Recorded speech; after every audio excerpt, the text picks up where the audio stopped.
नमस्कार विद्यार्थी मित्रांनो, मी प्राध्यापक डॉक्टर आनंद शिंदे, लक्ष्मीबाई भाऊराव पाटील महिला महाविद्यालय सोलापूर. विद्यार्थी मित्रांनो, मी या व्हिडिओमध्ये आपणा सर्वांचे स्वागत करतो. विद्यार्थ्यांनो, आज आपण शैक्षणिक मानसशास्त्राची व्याप्ती किंवा स्कोप ऑफ एज्युकेशनल सायकोलॉजी या घटकाविषयीची माहिती अभ्यासणार आहोत.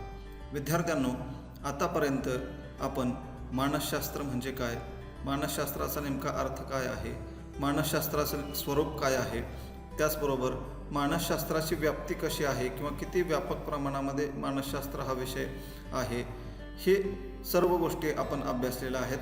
त्याचबरोबर मानसशास्त्राचा एक उपयोजित शास्त्र म्हणून किंवा मानसशास्त्राचीच एक उपयोजित शाखा म्हणून शैक्षणिक मानसशास्त्राचा कशा प्रकारे उदय झाला किंवा कशा पद्धतीनं शैक्षणिक मानसशास्त्र हा विषय तयार झाला हे आपण बघितलं. त्यानंतर शैक्षणिक मानसशास्त्राचा अर्थ नेमका काय आहे तो अर्थ आपण बघितला. त्याचबरोबर शैक्षणिक मानसशास्त्राचं स्वरूप कसं आहे तेही आपण बघितलं आणि पाठीमागील व्हिडिओमध्ये शैक्षणिक मानसशास्त्राची उद्दिष्टे नेमकी कोणकोणती आहेत ते उद्दिष्टे देखील आपण पाहिलेली आहेत. म्हणजेच मानसशास्त्र आणि शैक्षणिक मानसशास्त्र या दोन ज्या मूलभूत संकल्पना आहेत या दोन्ही संकल्पना आपण अभ्यासलेल्या आहेत आणि शैक्षणिक मानसशास्त्राचा अर्थ, स्वरूप आणि उद्दिष्टे या तीन गोष्टी ज्या आपण अभ्यासलेल्या आहेत त्याच्यावरून शैक्षणिक मानसशास्त्र हा विषय देखील किती व्यापक आहे हे आपणाला सांगण्याची गरज नाही, कारण मानसशास्त्र ज्या पद्धतीनं व्यापक प्रमाणामध्ये असणारा विषय आहे तशाच पद्धतीनं शैक्षणिक मानसशास्त्राची व्याप्तीसुद्धा फार व्यापक असलेली आपल्याला दिसून येईल. तर शैक्षणिक मानसशास्त्र हा सुद्धा मर्यादित विषय नसून तो देखील फार मोठा विषय असलेला आपल्याला पाहावयास मिळेल. तर ही शैक्षणिक मानसशास्त्राची जी व्याप्ती आहे ही व्याप्ती प्रामुख्याने कशी आहे हे आता आपण बघणार आहोत. तर ज्या काही व्याख्या आपण शैक्षणिक मानसशास्त्राच्या बघितल्या किंवा स्वरूप आणि उद्दिष्टे बघितली त्यावरून शैक्षणिक मानसशास्त्राचे कार्य हे प्रामुख्याने तीन घटकांशी निगडीत असलेला आपल्याला दिसून येईल किंवा तीन घटकांचा समावेश या शैक्षणिक मानसशास्त्राच्या व्याप्तीमध्ये असलेला आपल्याला पाहावयास मिळेल. आता हे तीन घटक म्हणजे नेमके कोणकोणते आहेत किंवा हे तीन प्रमुख घटक कोणते आहेत, तर त्यातील पहिला घटक आहे तो म्हणजे अध्ययनकर्ता. अध्ययनकर्ता म्हणजेच त्याला दुसऱ्या भाषेमध्ये आपण विद्यार्थी असं म्हणतो. त्यानंतर दुसरा घटक आहे अध्ययनाची प्रक्रिया, म्हणजे अध्ययन प्रक्रिया ही दुसरी बाब त्याच्यामध्ये आहे. त्यानंतर शैक्षणिक मानसशास्त्रामधली तिसरी गोष्ट आहे ती म्हणजे अध्ययनाची परिस्थिती. म्हणजे शैक्षणिक मानसशास्त्राचा अर्थ, स्वरूप आणि उद्दिष्टे या तीन घटकांचा विचार केल्यानंतर आपणाला शैक्षणिक मानसशास्त्राचे कार्यक्षेत्र जे आहे हे कार्यक्षेत्र प्रामुख्याने तीन घटकांशी निगडीत असलेले दिसून येते आणि त्यावरूनच आपल्याला शैक्षणिक मानसशास्त्राची व्याप्ती जी आहे ती शैक्षणिक मानसशास्त्राची व्याप्ती स्पष्ट करता येते. आणि त्या शैक्षणिक मानसशास्त्राच्या व्याप्तीमधले जे प्रामुख्याने तीन घटक आहेत ते तीन घटक म्हणजेच अध्ययनकर्ता, त्यालाच आपण विद्यार्थी असं म्हणतो. दुसरा आहे अध्ययनाची प्रक्रिया, म्हणजे अध्ययनाची प्रक्रिया कशी घडते, विद्यार्थ्याचं अध्ययन कसं घडतं. आणि तिसरी गोष्ट आहे किंवा तिसरा प्रमुख घटक आहे तो म्हणजे अध्ययनाची परिस्थिती. म्हणजे ह्या तीन घटकांवरून शैक्षणिक मानसशास्त्राची व्याप्ती कशा पद्धतीनं काम करते किंवा शैक्षणिक मानसशास्त्राचं कार्य कशा पद्धतीनं चालतं हे आपल्याला यावरून सांगता येतं. आता हे तिन्ही घटक जे आहेत या तिन्ही घटकांची सविस्तर माहिती जी आहे ही सविस्तर माहिती आता आपण बघूया. त्यातील पहिला घटक आहे म्हणजेच शैक्षणिक मानसशास्त्रामधला पहिला घटक आहे तो म्हणजे अध्ययनकर्ता. अध्ययनकर्ता किंवा त्याला म्हणलं की आपण विद्यार्थी असं म्हणतो. म्हणजे आपण तुम्ही जे अध्ययन करणारे विद्यार्थी आहात या तुमचा किंवा अध्ययनकर्त्याचा किंवा विद्यार्थ्याचा सर्वप्रथम या शैक्षणिक मानसशास्त्रामध्ये विचार केला जातो. म्हणजे शैक्षणिक मानसशास्त्राचा अभ्यास करत असताना सर्वात महत्त्वाची गोष्ट जर कोणती तिथं विचारात घेतली जाते तर ती गोष्ट किंवा तो घटक म्हणजे अध्ययनकर्ता किंवा विद्यार्थी. कारण शिकणारा किंवा विद्यार्थी हाच शिक्षण प्रक्रियेमधला सर्वात महत्त्वाचा घटक आहे असं या ठिकाणी शैक्षणिक मानसशास्त्र सांगतं. म्हणजे शिक्षण प्रक्रियेमधला सर्वात महत्त्वाचा घटक जर कोण असेल तर तो आहे विद्यार्थी किंवा अध्ययनकर्ता. कारण विद्यार्थीच जर नसेल तर शिक्षण प्रक्रियाच पार पाडता येऊ शकत नाही किंवा शिक्षण प्रक्रियाच होऊ शकत नाही. आणि जुन्या आणि नव्या किंवा आधुनिक शिक्षण प्रक्रियेचा जर आपण विचार केला तर जुनी किंवा पारंपरिक शिक्षण प्रक्रिया जी होती त्या पारंपरिक शिक्षण प्रक्रियेमध्ये शिक्षक हाच महत्त्वाचा घटक होता. शिक्षक हाच केंद्रबिंदू होता. शिक्षक जसं म्हणेल, शिक्षक जशा पद्धतीनं आपल्याला शिकवेल ते सर्व खरं आहे किंवा तेच प्रमाण मानून आत्तापर्यंतची शिक्षण प्रक्रिया ही पार पाडली जात होती. मात्र आजच्या आधुनिक शिक्षण प्रक्रियेमध्ये शिक्षकाला फार महत्त्व नसून विद्यार्थी हा घटक फार महत्त्वाचा आहे, विद्यार्थ्याला फार महत्त्व आहे. आणि आज आपण म्हणतो की बालक केंद्री किंवा विद्यार्थी केंद्रीय शिक्षण प्रक्रिया बनलेली आहे. म्हणजे आजची जी शिक्षण प्रक्रिया आहे ही आजची शिक्षण प्रक्रिया कशी आहे किंवा आपण आज कोणती शिक्षण पद्धती स्वीकारलेली आहे तर बालक केंद्री किंवा विद्यार्थी केंद्रीय शिक्षण प्रक्रिया जी आहे, शिक्षण पद्धती जी आहे ती आज आपण स्वीकारलेली आहे. आणि त्यामुळं शैक्षणिक मानसशास्त्रामध्ये किंवा शैक्षणिक मानसशास्त्र शिक्षणामध्ये विद्यार्थी या घटकाला प्रामुख्यानं जास्त महत्त्व देते किंवा जास्त प्राधान्य देते. आता ह्या विद्यार्थी या घटकाला जास्त प्राधान्य देते म्हणजेच काय केलं जातं तर शिक्षण देत असताना किंवा शिक्षक विद्यार्थ्याला शिकवत असताना नेमक्या कोणकोणत्या गोष्टींचा विचार इथं करणं अभिप्रेत आहे किंवा विद्यार्थ्याचा विचार करायचा म्हणजे नेमकं काय करायचं किंवा विद्यार्थी केंद्रीय शिक्षण प्रक्रिया बनवायची म्हणजे नेमकी काय करायची. तर अध्यापन करत असताना शिक्षकानं नेहमी हे लक्षात ठेवलं पाहिजे की विद्यार्थ्यांच्या गरजा नेमक्या कोणत्या आहेत, त्याचबरोबर त्याची क्षमता किती आहे किंवा पात्रता किती आहे, त्याची अभिरुची नेमकी कशामध्ये आहे, आवड कशामध्ये आहे आणि अभिवृत्ती नेमकी कशी आहे, त्याची अभिक्षमता नेमकी काय आहे, या सर्व गोष्टींचा विचार करूनच त्या ठिकाणी शिक्षण देण्याचा प्रयत्न शिक्षकानं नेहमी केला पाहिजे. विद्यार्थी म्हणजे आपल्या समोर असणारे विद्यार्थी जे आहेत त्या विद्यार्थ्यांना ओळखायला शिकलं पाहिजे. म्हणजे त्या विद्यार्थ्यांना जर तुम्ही ओळखलं तरच तुम्हाला त्या विद्यार्थ्यांना अनुसरून ती शिक्षण प्रक्रिया राबवता येऊ शकेल. वर्गामध्ये असणारे जे विद्यार्थी आहेत त्या प्रत्येक विद्यार्थ्याची नेमकी गरज काय आहे, त्याची आवड नेमकी कशामध्ये आहे, त्याची पात्रता किती आहे, त्याची कुवत किती आहे, त्याची क्षमता किती आहे किंवा त्याचा मनाचा कल किंवा क्षमता नेमकी कोणत्या प्रकारची आहे, अभिवृत्ती कशा प्रकारची आहे हे शिक्षकाला ओळखता आलं पाहिजे. आणि या सर्व गोष्टींवरूनच आपल्याला काय करता येईल तर शिक्षण प्रक्रिया जी आहे ती शिक्षण प्रक्रिया आपल्याला विद्यार्थी केंद्रित करता येईल. म्हणजेच विद्यार्थ्यांच्या गरजा, क्षमता, अभिरुची आणि अभिवृत्ती या सर्वांचा विचार करूनच अध्यापन करण्याचा प्रयत्न शिक्षकानं केला पाहिजे असं शैक्षणिक मानसशास्त्र सांगतं. त्याचबरोबर ह्या गोष्टी सोडून अजून कोणत्या गोष्टीला महत्त्व आहे तर विद्यार्थ्यांच्या व्यक्तिमत्वानुसार शिक्षण दिलं पाहिजे किंवा व्यक्तिभेदानुसार शिक्षण दिलं पाहिजे. म्हणजे व्यक्तिभेद हा सुद्धा एक घटक या ठिकाणी फार महत्त्वाचा आहे. कारण आपण म्हणतो की एक व्यक्ती दुसऱ्या व्यक्तीसारखा नाही किंवा एक मुलगा दुसऱ्या मुलासारखा नाही. जसं अनेक वेळा मी उदाहरण दिलं की वर्गामध्ये जर 50 विद्यार्थी असतील तर ते 50च्या 50 विद्यार्थी हे वेगळे आहेत. एक विद्यार्थी दुसऱ्या विद्यार्थ्यासारखा नाही. प्रत्येक विद्यार्थ्याची गरज वेगळी आहे, क्षमता वेगळी आहे, अभिरुची वेगळी आहे, अभिवृत्ती वेगळी आहे, पात्रता वेगळी आहे, बुद्धिमत्ता वेगळी आहे, मनाचा कल वेगवेगळा आहे. म्हणजे एक विद्यार्थी दुसऱ्यासारखा नाही किंवा वर्गामध्ये असणारे 50 विद्यार्थी जे आहेत त्या 50मधले काही ठराविक विद्यार्थी हे हुशार असतात, काही विद्यार्थी हे मध्यम असतात, तर काही ठराविक विद्यार्थी हे कमी हुशार असतात किंवा कमी गतीचे असतात. आणि या सर्व विद्यार्थ्यांचा विचार करून शिक्षण देणं किंवा अध्यापन केलं पाहिजे अशा पद्धतीनं शैक्षणिक मानसशास्त्र आपल्याला सांगतं. आणि त्यामुळंच शैक्षणिक मानसशास्त्रामध्ये विद्यार्थ्याच्या व्यक्तिमत्वाला किंवा विद्यार्थ्याच्या व्यक्तिभेदानुसार शिक्षण देण्याला देखील तेवढंच महत्त्व आहे. कारण विद्यार्थ्यामधील व्यक्तिभेद विचारात घेऊनच व्यक्तिभेदानुसार शिक्षण देण्यावर शैक्षणिक मानसशास्त्र अधिक प्रमाणामध्ये भर देत असतं. आणि या सर्व गोष्टींबरोबरच अजून एक गोष्ट महत्त्वाची आहे ती म्हणजे विद्यार्थ्यांचे मानसिक आरोग्य आणि बालगुन्हेगारी. विद्यार्थ्यांचे मानसिक आरोग्य आणि बालगुन्हेगारी या बाबतीमध्ये देखील शैक्षणिक मानसशास्त्र ही शिक्षकाला किंवा विद्यार्थ्याला आवश्यक असणारी सर्व ती मदत करत असते. म्हणजेच काय की आजची शिक्षण प्रक्रिया जसं आपण म्हटलं की विद्यार्थी केंद्री केलेली आहे किंवा बालक केंद्री केलेली आहे आणि या विद्यार्थी केंद्री किंवा बालक केंद्री शिक्षण प्रक्रियेमधला सर्वात महत्त्वाचा घटक कोण आहे तर विद्यार्थी आहे किंवा अध्ययनकर्ता आहे. आणि त्यामुळं शैक्षणिक मानसशास्त्राच्या व्याप्तीमधला सर्वात पहिला घटक जर कोणता असेल तर तो आहे अध्ययनकर्ता किंवा विद्यार्थी.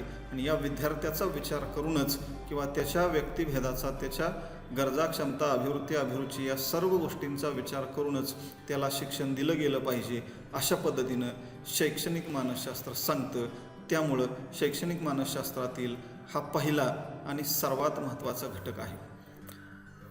त्यानंतर शैक्षणिक मानसशास्त्राच्या व्याप्तीमधील दुसरा महत्त्वाचा घटक आहे तो म्हणजे अध्ययन प्रक्रिया किंवा अध्ययनाची प्रक्रिया, लर्निंग प्रोसेस. म्हणजे आपण पहिला घटक बघितला की विद्यार्थी आणि त्या विद्यार्थ्यानंतर मग दुसरा जर महत्त्वाचा कोणता घटक असेल तर तो दुसरा महत्त्वाचा घटक आहे तो म्हणजे त्या विद्यार्थ्याची अध्ययन प्रक्रिया कशा पद्धतीनं घडते. म्हणजे विद्यार्थी कसा शिकतो हे देखील तितकंच महत्त्वाचं आहे शैक्षणिक मानसशास्त्राच्या व्याप्तीमधील. म्हणून हा दुसरा आणि महत्त्वाचा घटक आहे तो म्हणजे विद्यार्थ्याची अध्ययन प्रक्रिया. मानसशास्त्रीय दृष्ट्या अध्ययन म्हणजे काय तर आपण म्हणतो की अध्ययन म्हणजे अपेक्षित वर्तन बदल होय. मानसशास्त्रीय दृष्ट्या आपण शिक्षणाचा अर्थ बघितलेला आहे. तर मानसशास्त्रीय दृष्ट्या आपण म्हणतो की शिक्षण किंवा अध्ययन म्हणजे काय तर अध्ययन म्हणजे अपेक्षित वर्तन बदल. पण हा अपेक्षित वर्तन बदल कशाच्या माध्यमातून घडून आला पाहिजे तर परिस्थितीशी समायोजन साधून अध्ययनकर्त्याने म्हणजेच विद्यार्थ्याने ज्ञान, कौशल्य, अभिरुची आणि अभिवृत्ती संपादन करणे आणि आपल्या वर्तनात अपेक्षित वर्तन बदल घडवून आणणे म्हणजे अध्ययन होय. परिस्थितीशी समायोजन साधून म्हणजे आपल्या समोर असणारी किंवा आपल्या वर्गामध्ये असणारी जी परिस्थिती आहे त्या परिस्थितीशी समायोजन साधायचं आहे आणि ते समायोजन साधत काय करायचं आहे परिस्थितीची मिळतं जुळतं घेत काय करायचं आहे ज्ञान, कौशल्य, अभिरुची, अभिवृत्ती संपादन करून आपल्या वर्तनामध्ये अपेक्षित बदल घडवून आणणे म्हणजे अध्ययन होय किंवा अध्ययनाची प्रक्रिया घडते असं या ठिकाणी म्हटलं जातं. आणि त्यामुळं अध्ययन प्रक्रिया ही देखील शैक्षणिक मानसशास्त्रामधला फार महत्त्वाचा घटक आहे. म्हणजे अध्ययन प्रक्रिया जर चांगली घडली तरच विद्यार्थ्याचं अध्ययन चांगलं होतं, अन्यथा ते अध्ययन चांगलं होत नाही. आता अध्ययन प्रक्रियेचा विचार केला असता या अध्ययन प्रक्रियेमध्ये नेमक्या कोणकोणत्या गोष्टींची गरज असते तर इथं म्हटलंय बघा की अध्ययनासाठी ध्येय, प्रेरणा, शोधन, प्रयत्न, सराव, समायोजन आणि परिपक्वता या सर्वांची गरज असते. म्हणजे विद्यार्थ्याचं अध्ययन जर चांगलं घडायचं असेल तर काय गोष्टी त्याच्यासाठी महत्त्वाच्या आहेत, अध्ययन प्रक्रिया घडून येण्यासाठी काय केलं पाहिजे तर पहिलं आहे ध्येय किंवा उद्दिष्ट. म्हणजे अध्ययनासाठी आपल्यासमोर ध्येय असणं गरजेचं आहे, उद्दिष्ट असणं गरजेचं आहे. आपल्याला शिकायचं आहे म्हणजे नेमकं काय करायचं आहे हा हेतूच त्या विद्यार्थ्याला जर माहीत नसेल तर त्याचं अध्ययन हे चांगलं घडणार नाही. म्हणून अध्ययनाच्या प्रक्रियेमध्ये त्याचं ध्येय निश्चितपणे ठरलेलं असलं पाहिजे तरच ती अध्ययनाची प्रक्रिया निश्चित ध्येयाच्या दिशेनं चालेल, अन्यथा ती अध्ययनाची प्रक्रियाच दिशाहीन होईल आणि दिशाहीन अध्ययन हे विद्यार्थ्याच्या कोणत्याही कामाचं नसतं. त्यानंतर दुसरा घटक आहे प्रेरणा. म्हणजे अध्ययन घडून येण्यासाठी प्रेरणा फार महत्त्वाची आहे. विद्यार्थी जेव्हा शिकत असतो किंवा अध्ययन करत असतो त्यावेळेस शिक्षकाने किंवा घरच्या कुटुंबातल्या मंडळींनी त्याला प्रेरणा देणं गरजेचं आहे. जर तुम्ही त्याला अध्ययन करत असताना तो चांगल्या पद्धतीने शिक्षण घेतोय किंवा तो चांगल्या पद्धतीने शिकतोय आणि त्याला वारंवार जर प्रेरणा आपण दिली की चांगला तू शिकतोय, चांगला अभ्यास करतोयस अशा पद्धतीनं त्याला प्रेरणा दिली, त्याला शाबासकी दिली, त्याच्या पाठीवर कौतुकाची थाप जर आपण टाकली तर तो विद्यार्थी शिकण्यासाठी अधिक प्रवृत्त होतो आणि अधिक चांगल्या गतीनं शिकतो. म्हणून प्रेरणा इथं फार महत्त्वाची आहे. त्यानंतर शोधन आणि प्रयत्न. म्हणजे शोधन प्रयत्न हे देखील अध्ययन प्रक्रियेमधले फार महत्त्वाचे घटक आहे. शोधन म्हणजे काय तर ध्येय गाठण्यासाठी आपण केलेले अचूक प्रयत्न, नुसते प्रयत्न नाही अचूक प्रयत्न झाले पाहिजे. म्हणजे ध्येय ठरलेलं आहे आणि ते ध्येय निश्चितपणे गाठण्यासाठी मला अचूक दिशेनं प्रयत्न करणं गरजेचे आहे तरच मी त्या ध्येयापर्यंत चांगल्या पद्धतीनं पोहोचू शकतो, अन्यथा मी पोहोचू शकणार नाही. म्हणजे समजा माझं ध्येय आहे की पदवी परीक्षेमध्ये विद्यापीठामध्ये मला पहिला नंबर मिळवायचा आहे. म्हणजे पहिला नंबर जर मला मिळवायचा असेल, संपूर्ण विद्यापीठातल्या सर्व हजारो विद्यार्थी आहेत आणि त्या हजारो विद्यार्थ्यांमधून जर मला पहिला नंबर मिळवायचा असेल तर माझं ध्येय ठरलेलं आहे आणि त्या ध्येयाच्या दिशेनं मला निश्चित आणि अचूक प्रयत्न केले पाहिजे. म्हणजे मी दररोज किती वेळ अभ्यास केला पाहिजे, किती तास अभ्यास केला पाहिजे, हे जर ठरवलं आणि त्या दृष्टीने जर आपण प्रयत्न केले तर ते ध्येय आपण निश्चितपणे गाठू शकतो. गाठता येणार नाही असं नाही, पण त्या दृष्टीनं अचूक प्रयत्न होणे गरजेचे आहे. आपण ध्येय ठरवलं विद्यापीठामध्ये पहिला नंबर आणायचा आणि रोज मोबाईलमध्ये गेम खेळत बसलो, टी व्हीवर मॅच बघत बसलो किंवा सिरियल बघत बसलो आणि अभ्यास केलाच नाही तर आपला पहिला नंबर येईल का? येणार नाही. म्हणजे त्या दिशेनं अचूक प्रयत्न झाले पाहिजे. हे अचूक प्रयत्नच फार महत्त्वाचे आहे. त्यानंतर सराव आहे की कोणती गोष्ट शिकत असताना त्याचा जेवढा जास्तीत जास्त आपण सराव करू तेवढी ती अध्ययन प्रक्रिया आपल्याकडून चांगली घडते. जसं आपल्याकडं इंग्रजीमध्ये एक म्हण आहे बघा, practice makes a man perfect. Practice makes a man perfect म्हणजे जेवढा अधिकाधिक तुम्ही सराव कराल तेवढं ते कौशल्य तुमच्या अंगी येतं किंवा त्याच्यामधून माणूस हा परफेक्ट बनत जातो. किंवा चांगला सराव जर आपण केला तर एखादं कौशल्य जे आपण शिकत असतो त्या कौशल्याचा सराव जर आपण चांगला केला तर त्या कौशल्यामध्ये आपण पारंगत होतो. तर सराव करणं महत्त्वाचं आहे. आणि समायोजन आणि परिपक्वता ही सुद्धा अध्ययनासाठी महत्त्वाच्या दोन गोष्टी आहेत. कारण समायोजन आणि परिपक्वता असल्याशिवाय आपल्याला अध्ययन करता येऊ शकत नाही. परिपक्वता किंवा सज्जता की आपली शरीराची आणि मनाची दोन्ही पक्वता असली पाहिजे. शारीरिकदृष्ट्या आपण परिपक्व असलो पाहिजे, त्याचबरोबर मानसिकदृष्ट्या सुद्धा आपण परिपक्व असलो पाहिजे. तरच आपली अध्ययनाची प्रक्रिया घडून येईल, अन्यथा ती अध्ययनाची प्रक्रिया घडून येणार नाही. म्हणजे हे सर्व घटक जे आहेत हे सर्व घटक अध्ययनासाठी फार महत्त्वाचे आहेत. त्यासाठी शैक्षणिक मानसशास्त्र या सर्वांचा अभ्यास मग कुठं केला जातो तर शैक्षणिक मानसशास्त्रामध्ये केला जातो. म्हणजे हे सगळे घटक जे आहेत या सगळ्या घटकांचा अभ्यास शैक्षणिक मानसशास्त्रामध्ये केला जातो. म्हणून शैक्षणिक मानसशास्त्रामधला दुसरा व्याप्तीमधला घटक आहे तो म्हणजे अध्ययनाची प्रक्रिया. आणि अध्ययनाचे नियम व सिद्धांत प्रस्थापित करणे आणि त्याचबरोबर हे नियम सिद्धांत तत्त्व जे आहेत ते तत्त्व प्रस्थापित करून त्या सर्वांचा अभ्यास करणं हे देखील शैक्षणिक मानसशास्त्राचंच कार्य आहे. म्हणून शैक्षणिक मानसशास्त्रामधला दुसरा महत्त्वाचा घटक आहे तो म्हणजे अध्ययनाची प्रक्रिया. त्यानंतर शैक्षणिक मानसशास्त्राच्या व्याप्तीमधील तिसरा महत्त्वाचा घटक जो आहे तो आहे अध्ययनाची परिस्थिती. म्हणजे दोन महत्त्वाचे घटक आत्तापर्यंत आपण बघितले, एक म्हणजे विद्यार्थी किंवा अध्ययनकर्ता आणि दुसरा म्हणजे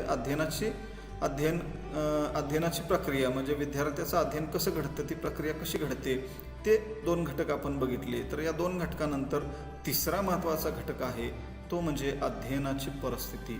कारण अध्ययनाची परिस्थिती जेवढी चांगली असेल तेवढं त्या विद्यार्थ्याचं अध्ययन हे चांगलं घडू शकतं. म्हणजे विद्यार्थ्याची अध्ययन प्रक्रिया जर आनंददायी, उत्साही, प्रसन्न, सचेतन आणि परिणामकारक व प्रभावी जर घडवायची असेल तर त्यासाठी सर्वात महत्त्वाची गोष्ट कोणती असेल तर ती म्हणजे त्या विद्यार्थ्याला आपण जी अध्ययन परिस्थिती किंवा त्यालाच आपण वातावरण म्हणतो की जे वातावरण उपलब्ध करून देतोय ते वातावरण चांगलं असणं गरजेचं आहे. ते वातावरण जर चांगलं नसेल तर त्या विद्यार्थ्याचं अध्ययन हे कधीच चांगलं घडू शकणार नाही. म्हणून विद्यार्थ्याची अध्ययन परिस्थिती किंवा अध्ययन वर्ग वातावरण असेल किंवा अध्ययनाची परिस्थिती असेल ही जेवढं सुलभ आपण त्याला करून देऊ तेवढं त्या विद्यार्थ्याचं अध्ययन हे चांगलं घडतं. म्हणजेच अध्ययनाची प्रक्रिया ही चांगली घडत असते. तर शैक्षणिक मानसशास्त्राच्या व्याप्तीमधला हा तिसरा जो महत्त्वाचा घटक आहे अध्ययनाची परिस्थिती. तर या अध्ययन परिस्थितीमध्ये साधारणपणे पुढील घटकांचा समावेश होतो. मग त्याच्यामध्ये कोणकोणते घटक आहेत तर ते घटक आपण थोडक्यात आता बघूया. तर त्यातला पहिला घटक आहे तो म्हणजे वर्ग वातावरण.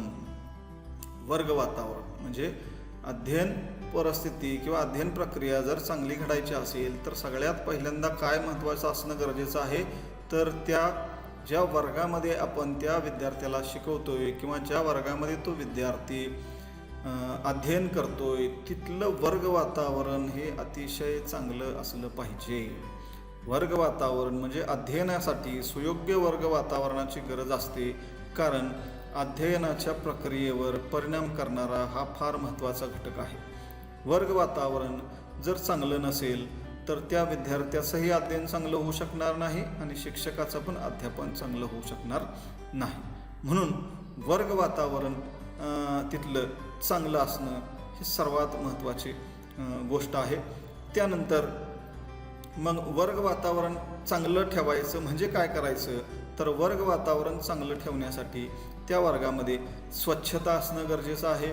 तसंच त्या वर्गामध्ये प्रकाश आणि हवा जी आहे ती हवा खेळती असली पाहिजे. मग ती नैसर्गिक रीतीनं असेल किंवा कृत्रिम रीतीनं पंखे बसवून आपण व्यवस्था केलेली असेल, तर या दोन्हीही ज्या गोष्टी आहेत त्या दोन्हीही गोष्टी तिथं असणं ही फार महत्त्वाची बाब आहे की ज्याच्यामुळं आपणाला तिथलं वर्ग वातावरण हे चांगलं ठेवता येईल.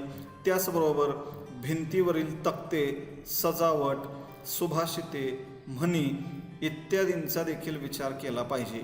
म्हणजे जसं आता मी या वर्गामध्ये बसलो, या वर्गात तुम्हाला माझ्या पाठीमागं काही वेगवेगळ्या लेखकांचे फोटोग्राफ्स तिथं लावलेले दिसतील. म्हणजे आपण ज्या वर्गामध्ये बसतोय, आपला जो वर्ग आहे तो वर्ग जर आपल्याला चांगला बनवायचा असेल तर काय करणं गरजेचं आहे, तर आपल्याला त्या ठिकाणची वर्ग परिस्थिती किंवा वर्ग वातावरण हे चांगलं ठेवलं पाहिजे. म्हणजे त्या वर्गामध्ये वेगवेगळे तक्ते तुम्ही लावलेले असले पाहिजेत, वेगवेगळ्या लेखकांची किंवा शास्त्रज्ञांची चित्र जी आहेत ते चित्र लावलेली असली पाहिजे, म्हणी चांगल्या लिहिलेल्या असल्या पाहिजेत, सुभाषितं लिहिलेली असली पाहिजेत, सुविचार लिहिलेले असले पाहिजेत आणि त्या वर्गामध्ये स्वच्छता आणि वायुविजन व्यवस्था जी आहे ती व्यवस्था देखील चांगली असेल तर तुमचा तो वर्ग चांगला असेल आणि त्या वर्गामध्ये बसून त्या विद्यार्थ्याला अध्ययन करावं असं वाटेल.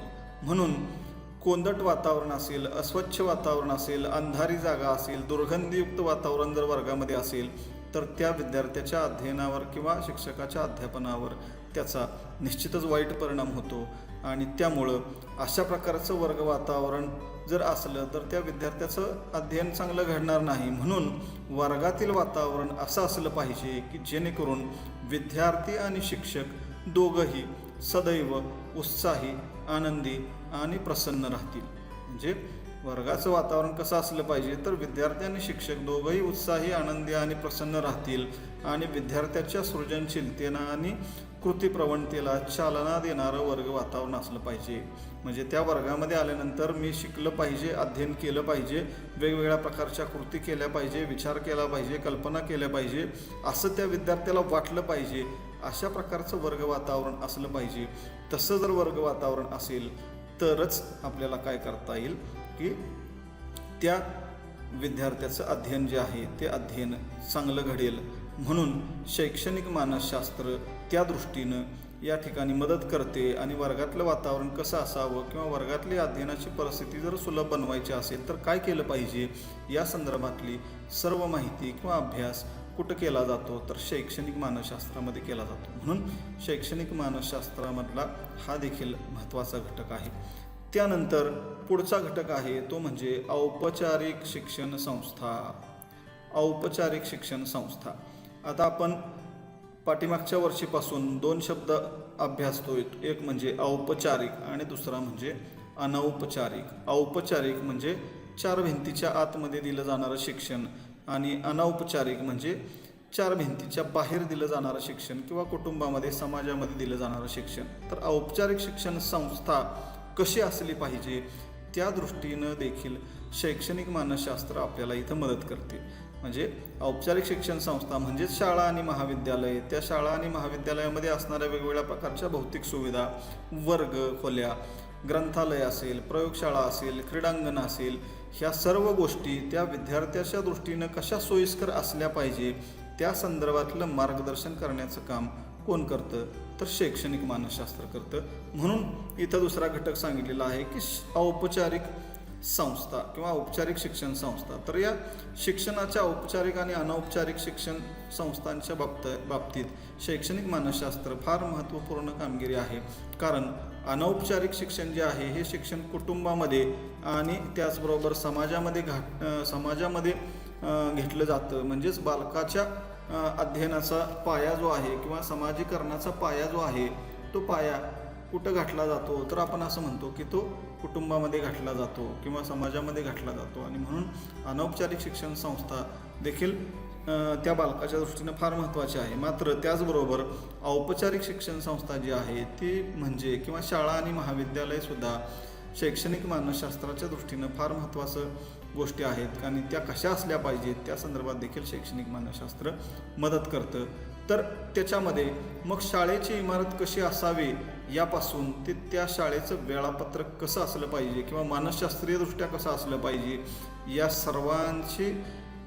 या सर्वांबद्दल मार्गदर्शन करण्याचं काम शैक्षणिक मानसशास्त्र करतं. म्हणजे शाळेची इमारत कशी असली पाहिजे, वर्गखोल्या कशा असल्या पाहिजे, प्रयोगशाळा कशी असली पाहिजे, क्रीडांगण कसं असलं पाहिजे, वाचनालय कसं असलं पाहिजे, शालेय बगीचा कसा असला पाहिजे, या सर्वांच्या बाबतीत शैक्षणिक मानसशास्त्र मार्गदर्शन करतं. म्हणजेच उदाहरणार्थ त्या शाळेची इमारत कशी असावी या संदर्भात शैक्षणिक मानसशास्त्र आपल्याला मदत करतं.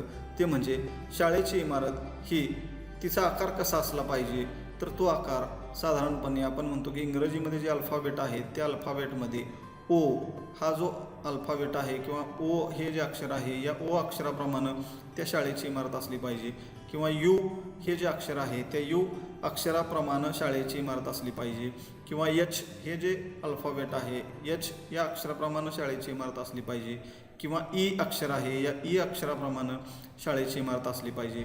आता हे ओ यू ई एच यासारखे जे आकार जे सांगितलेले आहेत हे आकार सांगण्याच्या पाठीमागचं देखील कारण काय आहे, मानसशास्त्रीयदृष्ट्या कारण काय आहे.